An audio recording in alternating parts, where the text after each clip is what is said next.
বাংলাদেশের প্রাকৃতিক দুর্যোগের কারণে অভ্যন্তরীণ বাস্তুচ্যুত মানুষের প্রথম জাতীয় গণনা প্রকাশ করেছে আন্তর্জাতিক অভিবাসন সংস্থা। দেশে এই প্রথম বন্যা, ঘূর্ণিঝড়, নদী ভাঙন সহ বিভিন্ন দুর্যোগ ক্ষতিগ্রস্ত মানুষের প্রকৃত সংখ্যা একত্রে জানা গেল।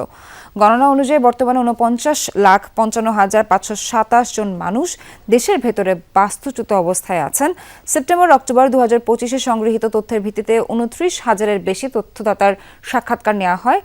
অনুষ্ঠানে IOM বাংলাদেশের মিশন প্রধান ল্যান্স বোনো বলেন, দেশের ২/৩ মানুষ ২০২০ সালের আগেই বাস্তুচ্যুত হয়েছে, যা দীর্ঘস্থায়ী বাস্তুচ্যুতির চিত্র তুলে ধরে। এর মধ্যে চট্টগ্রাম বিভাগে সবচেয়ে বেশি, প্রায় ১২ লাখ মানুষ বাস্তুচ্যুত রয়েছে।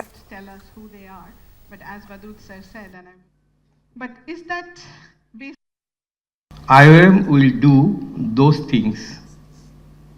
The database of the displaced people and a tracking software which will help government and others to help those displaced people.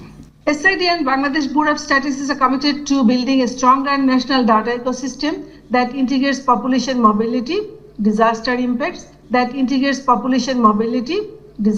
impacts, and socio-economic indicators. But we also have a very strong landscape of administrative data. So how can we also build upon that? How can we better utilize that and bring that all together?